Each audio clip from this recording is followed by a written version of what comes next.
populāra lieta kā veselības apdrošināšana. Galveni bukletiņi, galveni kantori, visos maidīgi cilvēki.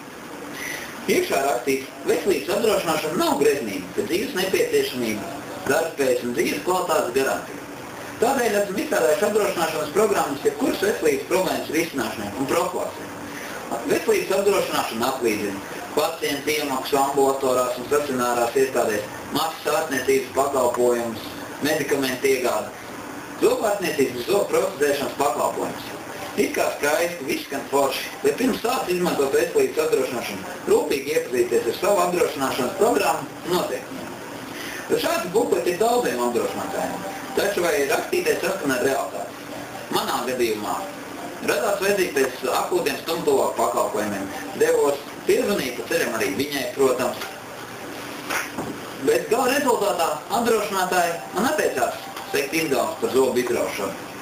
Kaut gan man polisis paredzēja arī šādus izdevumus. Nevarētu teikt, ka katru dienu pie viņiem vērtos ar šādu te lūgu. Pats jautrākais un ģeniālākais bija viņa pamatojums. Ka čekam trūkstot ārsta izrakstīs pamatojums, vai man šī operācija tik tiešām bija nepieciešama. Aptuveni rodas sajūta tā, ka es katru dienu pats dotos uz zobārstniecības klīniku, tīri prieka pēc traukt sev ārā zobus. Kur taisnība? Tādēļ mans gadījums nav vienīgais. Un pirms uzticēties planiem, bukletiņiem un solījumiem, vajadzētu noskaidrot, kas patiesībā Latvijam ir vērts.